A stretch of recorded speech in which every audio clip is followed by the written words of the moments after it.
देखिए, जो मुंबई इंडियंस की वुमेन्स फ्रेंचाइज़ी थी, उन्होंने एक तरीके से दुनिया हिला दिया है, लेकिन एक तरीके से जो मुंबई इंडियंस की मेन फ्रेंचाइज़ी है, जो मेंस टीम की, उनकी दुनिया ही हिली हुई है। तो पिछले 2 सीज़न से जो इनका एक तरह से खराब परफॉर्मेंस चलता आ रहा है, वो इस बार भी कंटिन्यू रहा है। 2023 के स्टार्टिंग जो मैच हुआ है, उसमें एक बहुत बड़ी उनको हार मिली है। 171 रन बनाए थे, लेकिन वो 17 ओवर के अंदर-अंदर ही चेज़ कर दिया है आरसीबी ने, और अभी 8 विकेट बाकी थे। मतलब एक तरीके से एक स्टेटमेंट दिया है आरसीबी ने कि टूर्नामेंट ओपनर में, मतलब जो उनका फर्स्ट मैच था उसमें, कि इस बार हम जो वो हमेशा से वो डायलॉग बोलते हैं कि इस साला कप नम दे, शायद इस बार वो एक तरीके से उस मुहिम को एक तरीके से फुलफिल करने के चक्कर में है। ज़बरदस्त मैच हुआ है और विराट कोहली, किंग कोहली का मास्टर क्लास देखने को मिला है, और साथ में फैफ डुप्लेसी, उन्होंने भी ज़बरदस्त बैटिंग की है। ग्लेन मैक्सवेल ने आके अंत में आके अच्छा फिनिश कर दिया है, और साथ ही में पहले इनिंग्स में हमें एक और सुपरस्टार का राइज देखने को मिला है, जो मुंबई इंडियंस में पिछले सीज़न ही आया था, और पहले ही सीज़न में एक तरीके उसने अपना जो स्पार्क है वो दिखा दिया था। नाम है तिलक वर्मा, हैदराबाद से है, लेकिन मुंबई के लिए खेलते हैं, और पिछले सीज़न में ही आप देखो कि जो मुंबई इंडियंस कितना बुरा हाल था, लेकिन उसमें भी आप देखो इकलौता बंदा था तिलक वर्मा, जिसने बहुत ही ज़बरदस्त बैटिंग किए थे।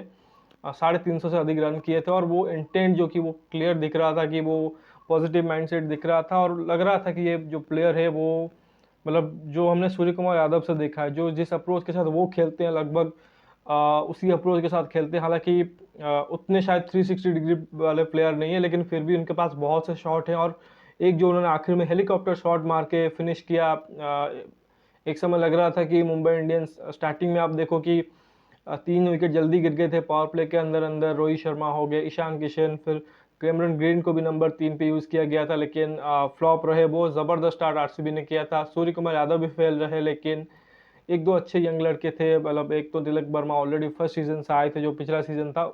इसके अलावा निहाल वडेरा एक और एक्साइटिंग टैलेंट देखने को आए, जिन्होंने 2 ज़बरदस्त छक्के मारे, बीच में कोशिश कर रहे थे बड़ी पारी खेलने की, लेकिन वो आउट हो गए। तो ओवरऑल कह सकते हैं मुंबई का स्टार्ट बहुत ही ख़राब रहा बैट से। बैंगलोर ने बहुत अच्छा स्टार्ट किया बॉल से, लेकिन फिर आप देखो कि अगेन बैंगलोर जो गलती करता है ऑलमोस्ट, बाद में आप देखो मोहम्मद सिराज ने बहुत ही एक्स्ट्रा कंसीड किया। हर्षल पटेल यूजुअली, मतलब वही उनका हाल था कि वो जो उनके पास लिमिटेड रिसोर्सेस हैं, उसी से वो बॉलिंग कर रहे थे, वही स्लो ओवर वन का टच डाल रहे थे, लेकिन उनके भी अच्छी खासी पिटाई हुई। तो मुंबई ने बहुत अच्छा रिकवर कर लिया था, और मान के चलिए कि थोड़ा सा चैलेंजिंग होने वाला था ज़रूर आरसीबी के लिए, लेकिन क्योंकि ये मुंबई इंडियंस वो मुंबई इंडियंस नहीं है जिसके पास एक धाकड़ बॉलिंग लाइनअप होती थी। मतलब आप एक समय देखो कि ये टीम ऐसी थी कि 130-40 रन भी मिले तो उसको भी डिफेंड कर लेते थे, लेकिन इतना अच्छा उनको मोमेंटम मिलने के बावजूद, और जोफ्रा आर्चर के टीम में होने के बावजूद, ये कोई, मतलब 1% भी एक तरीके से कह सकते हैं प्रेशर नहीं डाल पाए आरसीबी के ऊपर, और शुरू से लेकर अंत तक आरसीबी ने सिर्फ पिटाई ही की है। तो मैच के बारे में कंप्लीटली आपको बता देता हूँ। तो टॉस जीता था रॉयल चैलेंजर्स बैंगलोर ने, कहा हम बॉलिंग करेंगे, क्योंकि आरसीबी को पता है कि चिन्ना स्वामी में बहुत मुश्किल होता है डिफेंड करना। स्कोर कोई भी स्कोर हो, 200 प्लस का भी स्कोर हो, क्योंकि एक तो ड्यू गिरता है, प्लस बाउंड्री डायमेंशन बहुत ही छोटे हैं। आप देखो गेंद जो कि बहुत ज़्यादा ट्रैवल करता है, तो उनको पता है अपने होम कंडीशन के बारे में। बहुत दिनों बाद ज़रूर खेल रहे हैं, लेकिन पिच का जो एक तरह से नेचर है वो कभी भी नहीं बदलता उतना। तो बढ़िया स्टार्ट उन्होंने किया था, जैसा ही कहा कि पावर प्ले के अंदर 3 आउट कर दिए थे। अब देखो रोहित शर्मा बहुत ही स्ट्रगल करते हुए दिखाई दिए। अब 10 बॉलों में 1 रन है, उसमें भी एक उनका कैच छूटा था। दिनेश कार्तिक और मोहम्मद सिराज के एक तरह से कोलाइजन हो गया था, तो वहाँ पे उनका मौका बना था, लेकिन अगले 1-2 बॉल के बाद ही वो उनको आकाशदीप ने आउट कर दिया कॉट बिहाइंड। फिर आप देखो ईशान किशन ने 2 अच्छे ड्राइव ज़रूर मारे, लेकिन वो भी 10 रन बना के आउट हुए 13 बॉलों में। इसके बाद कैमरन ग्रीन को ऊपर भेजा गया था, वो सिर्फ 5 रन बना के आउट हुए। सूर्य कुमार यादव जो अभी ओडीआईज में उनका जो लॉस चल रहा है, उसी का असर टी20s में दिख रहा है कि उतने कॉन्फिडेंस नहीं दिख रहे हैं। तो वो 16 बॉल में 15 बना के वो भी आउट हो गए, लेकिन तिलक वर्मा जो नंबर 5 पे आए थे, उन्होंने शायद दूसरी तीसरी बॉल पे निकल के ज़बरदस्त छक्का मारा था, और वो जो पिछले सीजन से उनका फॉर्म है उसी को बरकरार रखा है, और सिंगल हैंडली एक तरीके से मुंबई के लिए वो लड़े। साथ में थोड़ी देर के जैसा कहा कि निहाल वडेरा जो बता रहा था, 13 में उन्होंने 21 किए हैं, 1 चौका 2 छक्के मारे, और 2 छक्के, एक उसमें से एक तो शायद ग्राउंड के जो ऊपर जाके रूफ में शायद गिरा, 101 मीटर का छक्का था, और ज़बरदस्त एक और यंग एक्साइटिंग टैलेंट एक तरीके से मुंबई को मिल गया है। पिछले सीज़न में तिलक वर्मा को देखा था, इस सीज़न में नेहाल वडेरा को भी देख लिया है। तो इन दोनों के कंट्रीब्यूशन के बाद नीचे से आप देखो अरशद खान थे, एक और जो उनके बॉलिंग ऑलराउंडर है, उन्होंने भी आके एक छक्का मारा और 15 रन बनाया 9 बॉलों में, जिसके चलते एक समय लग रहा था कि शायद 120-30 पे ही अटक जाएगी मुंबई इंडियंस, लेकिन 171 तक पहुंच गए, जो कि एक बहुत अच्छा फाइटिंग टोटल था। लेकिन इस ग्राउंड के ऊपर वो एक तरीके से बिलो एवरेज स्कोर ही था। और प्लस आरसीबी का जो पावर पैक बैटिंग लाइनअप था, आप देखो ग्लेन मैक्सवेल के लिए डाउट था पहले कि वो खेलेंगे कि नहीं, लेकिन इस मैच में वो खेले थे। तो उसके अलावा देखो कि Faf du Plessis, Virat Kohli, Michael Bracewell भी खेल रहे हैं, फिर दिनेश कार्तिक, इतनी स्ट्रॉन्ग बैटिंग लाइनअप के अगेंस्ट ये स्कोर कुछ भी नहीं था। और उसको आप देखो कि और भी ज़्यादा एक तरीके से आसान बना दिया विराट कोहली और डुप्लेसिस की जोड़ी ने। चेन्नई सुपर किंग्स रिग्रेट कर रही होगी कि हमने क्यों डुप्लेसिस को एक तरह से जाने दिया। इनफैक्ट हर एक फ्रेंचाइजी, इनफैक्ट आप देखो कि राजस्थान भी, आप देखो जब आप 2 विकेट आउट कर लिए 0 पे ट्रेंट बोल्ट ने राजस्थान के लिए, तो मुंबई इंडियंस भी सोच रही होगी काश ट्रेंट बोल्ट को हमने रिटेन किया होता। तो ये तो चलता रहता है कि अगर कोई प्लेयर जाके अच्छा परफॉर्म करता है दूसरे टीम में तो ऑब्वियसली वो फील होता है। लेकिन देखो फैफ डुप्लेसी ने पहले स्टार्ट किया ज़बरदस्त बैटिंग, फिर विराट कोहली एक तरीके से रुक के खेल रहे थे, थोड़ा सा मेरिट पे खेल रहे थे, लेकिन जब वो भी सेट हो गए, उन्होंने भी ज़बरदस्त बैटिंग की और नॉट आउट रह के गए और 82 किया है। 82 जो नंबर है वो शायद उनको बहुत ज़्यादा फेवरेट नंबर लग रहा है, क्योंकि पाकिस्तान के खिलाफ एमसीजी में 82 नॉट आउट किया था।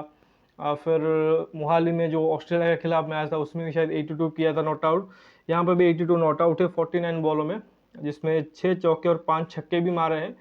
तो शुरू से लेकर अंत तक डोमिनेट किया और जोफ्रा आर्चर को तो जो थ्रेट था उन्होंने एक तरीके से उसको भी काउंटर किया, ज़बरदस्त उनको निकल के छक्के चौके मारे।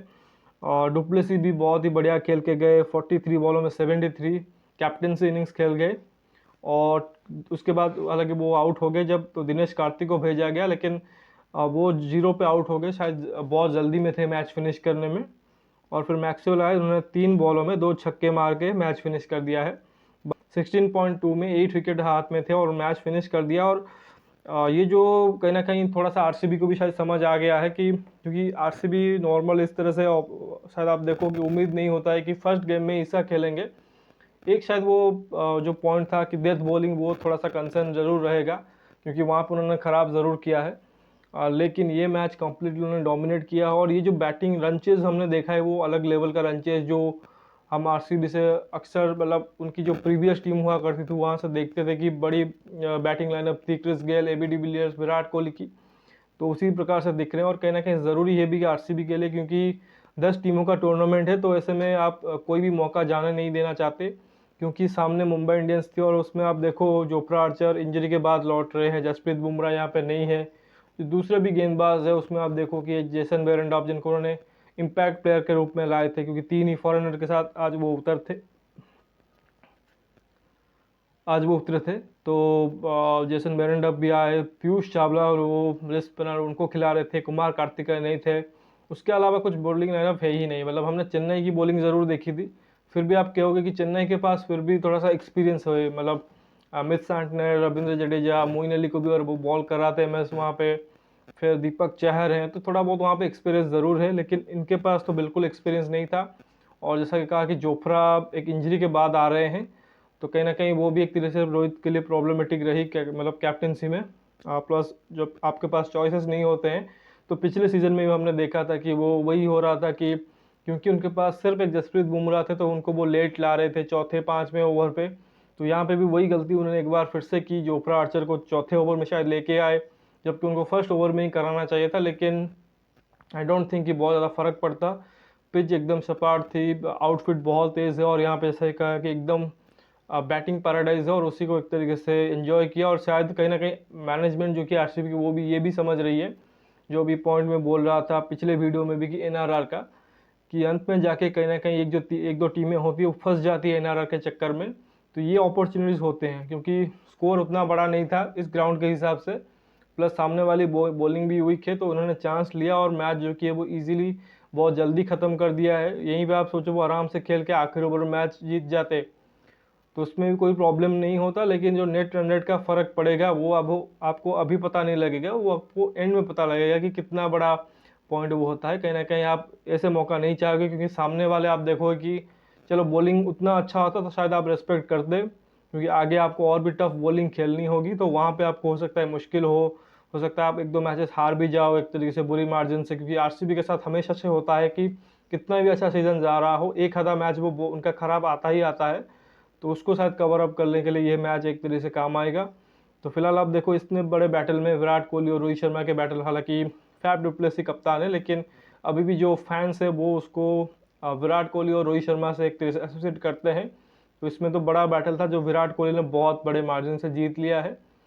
आशा करेंगे कि इसी तरह से वो कंटिन्यू करे, क्योंकि हर कोई फ़ैन है जो विराटियंस है, आरसीबी के फैंस है, इवन इंडियन क्रिकेट के फैंस है, जो भी वर्ल्ड क्रिकेट में आप देख रहे हो जो विराट कोहली को पसंद कर रहे हैं, कहीं ना कहीं वो चाह रहे हो कि विराट कोहली आईपीएल की ट्रॉफी उठाए।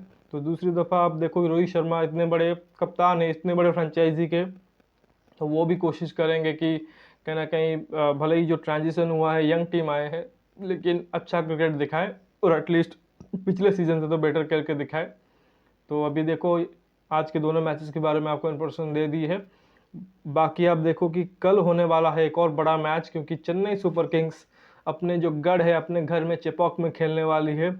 बहुत बड़ा क्राउड आने वाला है कल। आज भी देखो मतलब 5 मैचेस अभी तक हो चुके हैं, लेकिन शायद 2 ही मैच ऐसे हुए हैं जिसमें आप देखो कि वाकई लगा है कि आईपीएल हो रहा है। एक तो फर्स्ट मैच था चेन्नई का जो गुजरात के साथ था, और आज जो मुंबई और बैंगलोर के बीच मैच हुआ है, क्योंकि क्राउड ऑलमोस्ट आप देखो फुल हाउस थे, और जो एक तरीके से शोर था वो अनबिलीवेबल था। बाकी मैचेस में भी रहे हैं, मोहाली पे हुआ, आज हैदराबाद में भी हुआ, एक मैच और खेला गया था कहीं पे शायद कानपुर में खेला गया, सॉरी कानपुर बोल रहा हूँ, इकाना में, लखनऊ में जो हुआ था, तो वहाँ पे भी मैचेस हुए हैं, लेकिन शायद इस लेवल की एक तरीके से क्राउड आप नहीं कहोगे कि वहाँ पे थे। और कल तो बिल्कुल क्रेजी सीन होने वाले हैं चेपॉक में, क्योंकि अब पूरा का पूरा आप येलो फीवर देखोगे। हालांकि एलएसजी वहाँ पे खेलेंगे उनके अगेंस्ट, जो कि जीत के साथ आए हैं और कॉन्फिडेंस के साथ आएंगे और फेवरेट्स भी रहेंगे, लेकिन चेन्नई में हराना बहुत मुश्किल होता है।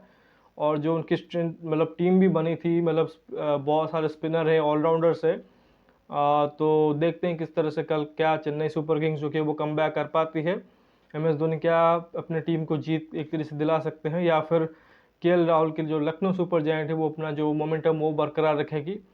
तो उस मैच के बाद जो हाल रहेगा मैच का उसके बारे में बात करेंगे। बाकी अगर चेंजेस की बात करें दोनों टीमों से, आई डोंट थिंक कि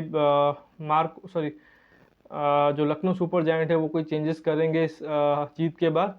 चेन्नई के लिए एक जो मतलब ज़्यादा चेंजेस करते नहीं है, लेकिन एक सजेशन कर मतलब देना चाहूँगा वो ये होगा कि भले ही स्प्रिंट फ्रेंडली विकेट है, लेकिन आप मिच सैंटनर के जगह पे आप ड्वेन प्रेटोरियस को लाइए, क्योंकि उनके स्लो रन कटर्स वहाँ पे काम आएंगे, प्लस एक प्रॉपर आपको डेथ बॉलर मिलेगा। और अगर आपको एक और स्पिनर चाहिए तो प्रशांत सोलंकी बेंच पे बैठे होंगे, उनको आज इम्पैक्ट पर यूज़ कर लीजिए। तुषार देशपांडे को अभी आप बेंच पे ही रहने दीजिए, उनका अभी इम्पैक्ट ज़रूरी नहीं है टीम के लिए। तो खैर आशा करता हूँ कि आपको वीडियो अच्छा लगा होगा, तो प्लीज़ इस वीडियो को लाइक कर दीजिए, साथ ही चैनल को सब्सक्राइब ज़रूर कीजिए और दोस्तों तक इसको शेयर भी कीजिए। साथ ही कोई कमेंट देना चाहते हैं कमेंट सेक्शन में भी दे सकते हैं। नोटिफिकेशन की घंटी दबा लीजिए ताकि नोटिफिकेशन आपको मिलती रहे। मिलते हैं कल चेन्नई और लखनऊ के क्लास के बाद, तब तक के लिए धन्यवाद। जय हिंद।